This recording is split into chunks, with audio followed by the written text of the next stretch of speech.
2000 సంవత్సరముల క్రితం క్రిస్మస్ వెలుగు భూమిని తాకింది. ఆ వెలుగు చీకట్లను తొలగించటానికి, మనుషులు నిర్మించిన గోడలను కూల్చటానికి ఈ లోకానికి వచ్చింది. ఆ సమయంలో యూదయ దేశంలో ఒక అద్భుతమైన సన్నివేశం జరిగింది. సమాజం తిరస్కరించిన ఒక స్త్రీ జీవితాన్ని క్రిస్మస్ యొక్క నిజమైన అర్థం, క్షమ, ప్రేమ, కొత్త ఆరంభం ఎలా తాకిందో ఇప్పుడు మనం చూడబోతున్నాం. సోదరి, పర్వతం చాలా పరిశుద్ధమైనది, పవిత్రమైనది. మనం ఇక్కడ దేవుని ఆరాధన చేస్తే దేవుడు మన ప్రార్థనలు అంగీకరిస్తారు. మన పితరులు కూడా ఇక్కడే ప్రార్థన చేసేవాళ్ళు. అబ్రహాము, ఇస్సాకు, యాకోబులకు దేవుడిచ్చిన వాగ్దానాలే మన విశ్వాసానికి పునాది. మనము మోషే ధర్మశాస్త్రాన్ని పాటిస్తాము. సహోదరి, అటువైపు చూడు. అమ్మో, ఆ పాపపు స్త్రీ ఇటువైపు వచ్చుచున్నది. నువ్వు ఈ పవిత్ర స్థలమునకు ఎందుకు వచ్చావు? నేను దేవుని ఆరాధించుటకు ఇక్కడికి వచ్చి తిని. నీ ఆరాధన దేవుడు అంగీకరించడు. ఇది చాలా పవిత్రమైన స్థలం. ఈ స్థలమును అపవిత్రం చేయకు. నీవు పాపివి, నీవు శపింపబడిన దానివి. దేవుని కోపం రగులుకుంటుంది. మోషే ధర్మశాస్త్ర ప్రకారం నిన్ను రాళ్లతో కొట్టాలి. నీవు శపింపబడిన దానవు. ఇప్పుడు ఈ రాళ్లతో నిన్ను కొట్టకముందే నీవు ఈ స్థలము నుండి వెళ్ళిపో.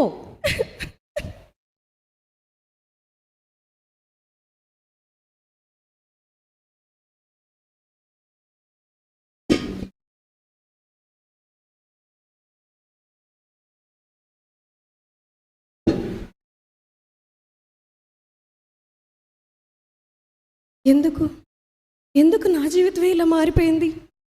నేను ప్రతిసారి ప్రేమనే కోరుకున్నాను, కానీ ప్రతిసారి విరిగిపోయాను. ప్రతి సమయంలోనూ నా హృదయం గాయాల పాలైంది. దేవుడు నన్ను చూసి నా గతాన్ని చూడకుండా, నా పాపాలని చూడకుండా నా హృదయం చూసి నన్ను ప్రేమించేవారున్నారా? దేవుడు నన్ను మర్చిపోయాడా? ఆయన వస్తే ఆయన నన్ను కరుణిస్తారా? నా పాపాన్ని క్షమిస్తారా? నాది పాపమైన జీవితం, మలినమైన జీవితం. నన్ను ఆయన నిజంగా కరుణిస్తారా? ఆయన నన్ను క్షమిస్తారా? లేదు లేదు, నా మలినమైన జీవితాన్ని ఆయన చూడరు. ఆయన నన్ను క్షమించరు. ఇంతే, నా జీవితం ఇంతే. నా బాధ, నా వ్యధ, నా గద, నా దాహం తీరనిది. నా జీవితం ఇంతే. నేను వెళ్ళి యాకోబు బావి వద్ద నీరు తెచ్చుకుంటాను.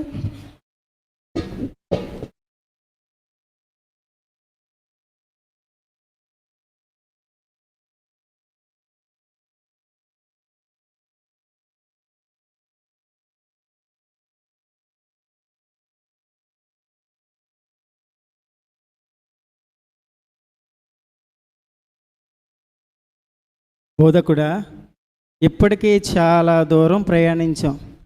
కాస్త విశ్రాంతి తీసుకుందాం బోధకుడా.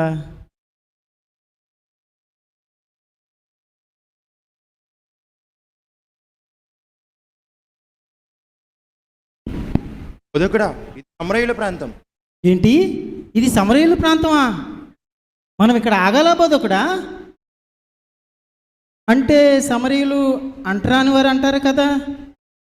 మనం ఎక్కడుంటే మనం అపవిత్రం అయిపోతాం బోధకుడా. పేతురు, దేవుడు అందరినీ ప్రేమిస్తున్నాడు. యూదులను, సమరయులను, అన్యజనులను, అందరినీ. బోధకుడా, ఇక్కడ విశ్రాంతి తీసుకో. అక్కడ ఒక బావి ఉంది, కానీ యాకోబు బావిని విశ్రాంతి తీసుకో. సరే, నాకు దాహం వేస్తుంది. నేను కొంచెం సేపు ఇక్కడ విశ్రాంతి తీసుకుంటా. బోధకుడా, నాకు బాగా ఆకలిగా ఉంది. కాస్త ఆ పక్కన ఉన్న పట్టణానికి వెళ్ళి మన కొరకు కాస్త ఆహారం తీసుకొని వస్తా బోధకుడా. అయితే వెళ్ళి త్వరగా రండి. యోహాను, రా వెళ్దాం. పద పేతురు.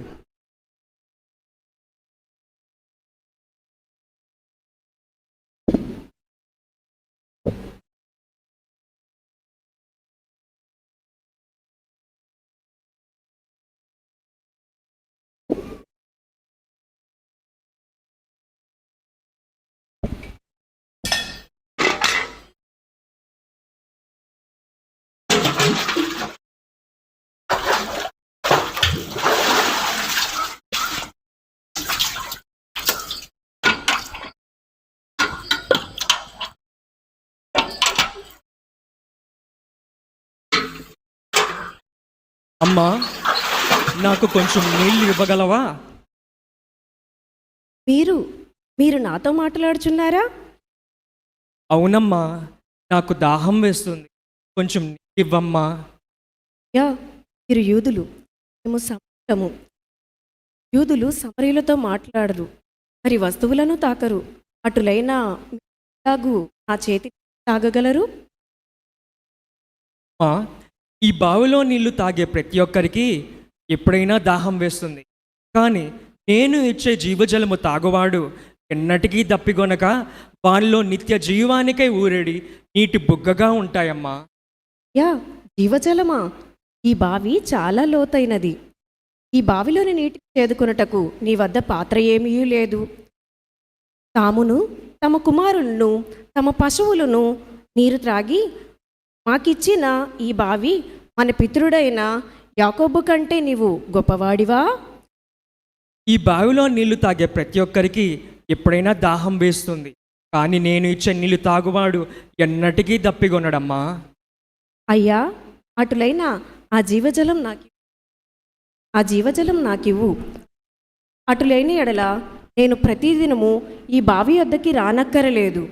నరులు, వారు చూసే చూపులు, వారి మాటలు, నేను చాలా విసిగిపోయి ఉన్నాను. దయచేసి ఆ జీవజలాన్ని నాకు ఇవ్వు. తప్పకుండా ఇస్తానమ్మా. నీవు మొదట వెళ్ళి నీ భర్తను తీసుకొనిరా. నా భర్త? నాకు భర్త లేడు. నీవు చెప్పిన మాట సరియే, నీకు 5 భర్తలుండిరి, ఇప్పుడు ఉన్నవాడు కూడా నీ భర్త కాడు. నీవు అయ్యా. చెప్పింది నిజమేనమ్మా. అయ్యా, నీవు ప్రవక్తవని నేను గుర్తెరిగి తిని. మా పితరులు పర్వతమునందు ఆరాధించిరి. యూదులు యెరూషలేములోనే ఆరాధిస్తారు. సమరయులకు యెరూషలేములో ప్రవేశము లేదు కదా, అటులైనా మేము ఎక్కడ ఆరాధించవలెను?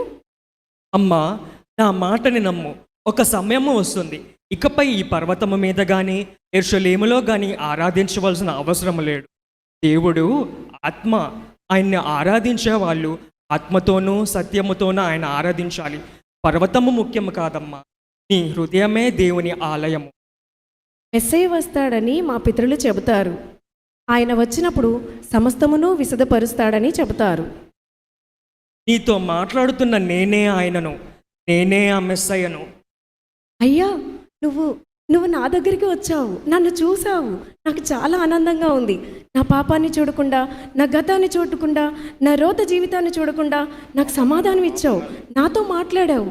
నాకు చాలా ఆనందంగా ఉంది. యోహాను, బోధకుడేంటి ఎవరో స్త్రీతో మాట్లాడుతున్నాడు?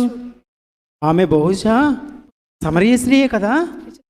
అవును, చూడు, ఏదో జరుగుతుంది పేతురు. ముఖం చూడు, వెలిగిపోతుంది. ఏదో జరుగుతుంది పేతురు. ధన్యవాదాలు ప్రభు. ఇప్పుడే పట్టణంలోకి వెళ్ళి ప్రజలందరికీ ఈ శుభవర్తమానం తెలియచేస్తాం. రండి రండి, వినండి వినండి, అందరూ రండి. ఇక్కడ ఒక ఆయన వచ్చారు. ఆయన నా పాపాలని చూడకుండా, నా గతాన్ని చూడకుండా నాకు రక్షణనిచ్చారు. నాతో మాట్లాడారు, నేను చేసినదంతా చెప్పారు. కానీ నన్ను చులకనపరచలేదు, నన్ను తిట్టుకోలేదు, నన్ను ఆయన వ్యర్థురాలని అనలేదు. ఆయన నన్ను క్షమించారు, ఆయన నా పాపాన్ని క్షమించారు, నాతో మాట్లాడారు. ఆయనే మెస్సయ్య, ఆయనే రక్షకుడు. పాపుల నిమిత్తం ఆయన భూమిపైకి వచ్చారు, పాప క్షమాపణ నిమిత్తం ఆయన భూమిపైకి వచ్చారు. రండి రండి, అందరూ రండి. ఆయనే మెస్సయ్య, ఆయనే మెస్సయ్య. రండి చూద్దాం. శాపమే తొలగించుటకు, గొప్ప రక్షణ మనకిచ్చుటకు, పాప శాపమే తొలగించుటకు, గొప్ప రక్షణ మనకిచ్చుటకు, మన చీకటి బ్రతుకులలోనా ప్రభు యేసు జన్మించేను. మన చీకటి బ్రతుకులలోనా ప్రభు యేసు జన్మించేను. రారండో వేడుక చేద్దాం, కలిసి రారండో పండుగ చేద్దాం. రారండో వేడుక చేద్దాం, కలిసి రారండో పండుగ చేద్దాం.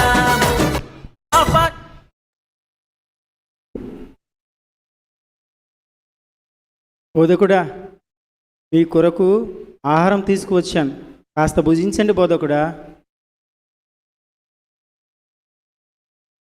నాకు తినుటకు వేరే ఆహారము కలదు.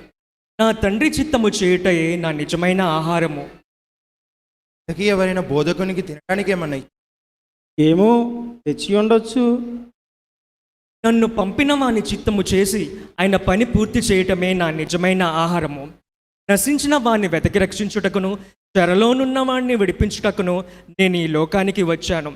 మీ పాపాల కంటే నా ప్రేమ గొప్పది, మీ లోపాల కంటే నా కృప లోతైనది. మీ గతం ఎలాంటిదైనా సరే నేను ఇచ్చే ఈ కొత్త ఆరంభం ఎప్పటికీ తెరిచే ఉంటుంది. క్రిస్మస్ అనేది ఒక ఉత్సవము కాదు, అది దేవుని ప్రేమ మనందరికీ వచ్చిన రోజు. అదే ఈ రోజు.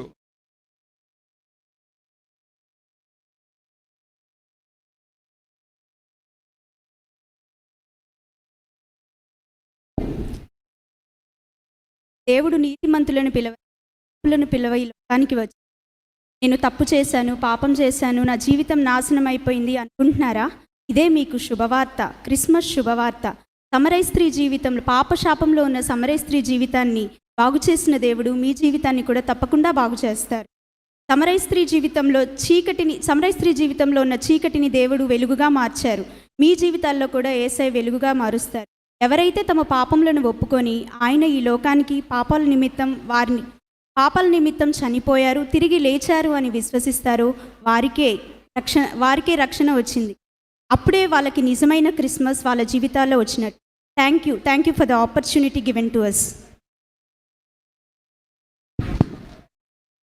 అందరు చూసారా అండి? కొందరే